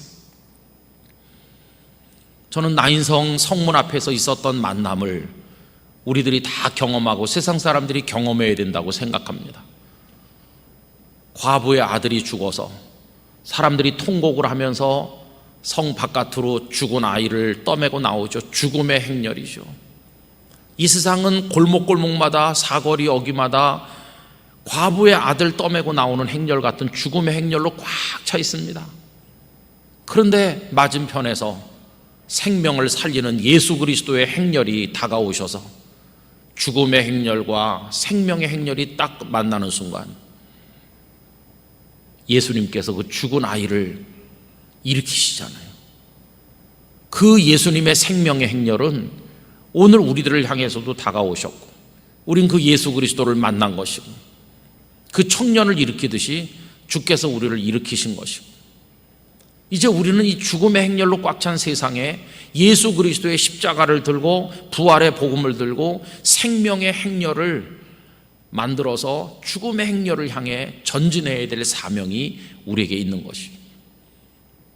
그거 하라고 하나님께서 이 땅에 주님의 몸된 교회들을 세우신 줄로 믿습니다. 곳곳에 십자가가 이렇게 있을 때 그 십자가가 생명의 행렬을 상징하는 거죠. 여러 해 전에 어느 지방 도시에 가서 연합 부흥 집회를 인도했습니다. 다 교회들이, 작은 교회들이 이렇게 모여가지고 한 10여 개 교회가 연합 부흥회를 하는데, 저녁에 숙소인 호텔에 와서 창문 바깥을 이렇게 내다보니까 그 호텔이 좀 높은 곳에 있어가지고 그 시가지 전경이 다 내려다 보이는데 얼마나 많은 십자가가 보이는지, 한참 동안 서서 십자가가 몇 개나 보이나 헤아렸던 적이 있어요. 하얀 십자가, 빨간 십자가, 흐릿하게 멀리 보이는 거, 가까이 있는 거, 제 눈에 얼추 들어오는 것만 해도 한 30여 개 가까운 십자가가 그 호텔 창문에서 보이더라고요. 아, 교회가 많구나. 처음에는 그냥 기계적인 생각을 했어요. 그러다가 캄캄한 밤에 그 많은 십자가를 보니까 가슴 속에 눈물이 왈칵 솟았어요. 2000년 전 그 팔레스틴 거기서 예수님이 험한 길을 걸으셨고, 그 갈릴리 호반을 밟고 다니시면서 말씀하셨고, 그리고 예루살렘 골고다 언덕에서 피 흘려 죽으셨는데 2000년 지난 오늘에 와서 이 지방 도시의 곳곳에 십자가가 이렇게 세워지고, 저 십자가가 생명을 이 세상에 절규하듯 외치고 있구나. 캄캄한 죽음의 세상인데 주님, 이 땅의 생명의 복음이 외쳐지게 하심을 감사합니다. 그리고 제가 그 생명의 행렬에 참여할 수 있는 은총을 누리게 해주신 것을 감사드립니다. 그날 밤에 그 창밖을 내다보면서 얼마나 많은 감동을 받았는지 몰라요. 그런데 하룻밤이 지나고 아침이 밝았어요. 새벽제단 갔다가 아침에 한 8시, 9시 돼서 또 그 창문 앞에 서니까 해가 중천에 올라왔는데 이젠 네온 쌓인 불빛이 하나도 안 보이는 거죠. 그저 차가 오가고 사람들이 복잡하게 다니고 하는 뿌연 도시의 아침만 보이고, 간밤에 그렇게 곳곳에 빛나던 십자가 불빛들은 다 안 보이는 거예요. 다 묻혀버렸어요. 복잡한 세상의 삶 속에 교회가 다 묻혀서 안 보이는구나. 오늘 우리들의 모습이 교회들이 다 묻혀가지고 존재가 안 보이는 거죠. 생명의 메시지가 죽음의 메시지에 덮여가지고 안 들리죠.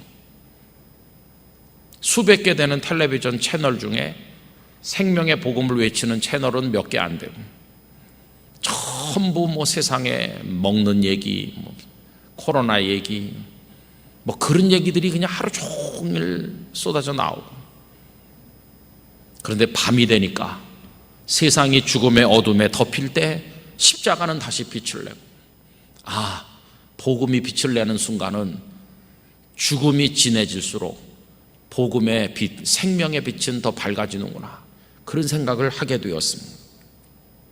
저는 영락교회가 서울 장안 한복판 여기 저동 이 자리에 있으면서 온 서울 시민, 대한민국 국민들을 향해 생명을 비추는 등불이 되기를 원합니다. 이 교회에서는 생명을 진작하는 사역만 이루어지기를 원합니다. 생명의 하나님을 찬송하고 생명을 서로 축하하고, 우리는 없어질 존재가 아니라 영원한 생명을 향해 가게 된 것을 감사하면서 서로 격려하고,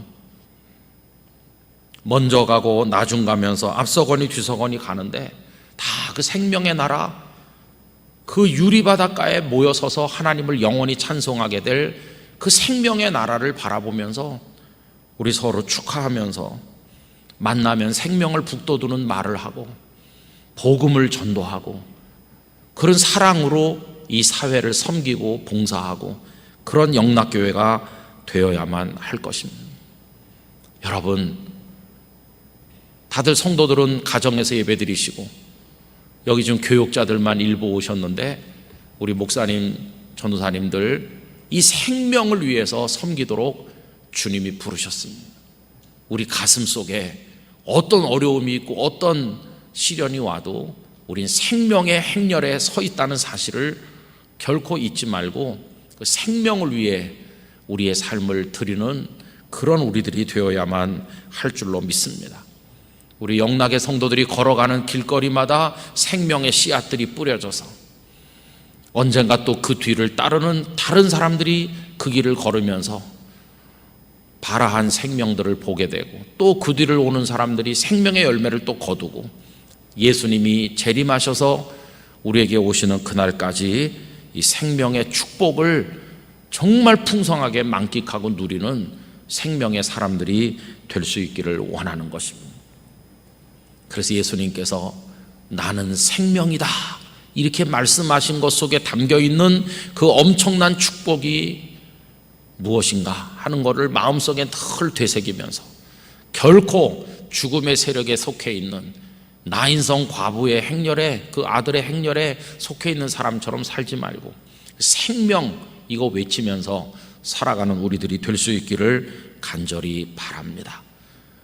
우리 영락 성도들의 심령의 가정과 일터에, 여러분들의 인생길에 이 생명의 거룩한 축복이 충만하고 또 충만하시기를 간절히 기원합니다. 기도하겠습니다. 오 거룩하신 아버지 하나님, 죽음의 거대한 물결, 죽음의 행렬, 죽음의 지뢰밭, 죽음의 공기로 매캐한 이 세상에 우리 예수님만이 유일하게 나는 생명이라 선언하여 주십니다. 아버지 하나님께로 갈 자가 예수님을 통하지 않고는 없다고 하셨는데, 아버지야말로 생명의 근원이십니다. 길과 진리가 생명으로 우리들을 인도합니다. 우리는 그 생명의 축복을 받은 사람으로 살면서 죽음의 세력에 속해 있는 자처럼 살 때가 많음을 회개합니다. 이제 영락의 성도들이 생명의 놀라운 축복 가운데 기뻐하며 감격하며 살아갈 수 있도록 도우시옵소서. 낮이나 밤이나 생명의 축제를 즐기는 저희 모두가 되도록 은혜를 주시고, 언제 주님이 우리를 영원한 생명의 나라로 부르실지 그 나라를 앙모하며 힘있게 달려가는 저희들이 되게 하여 주시옵소서. 생명의 능력이 저희 안에 약동하도록 복을 주시기를 원하옵고, 주 예수님의 이름으로 기도드리옵나이다. 아멘.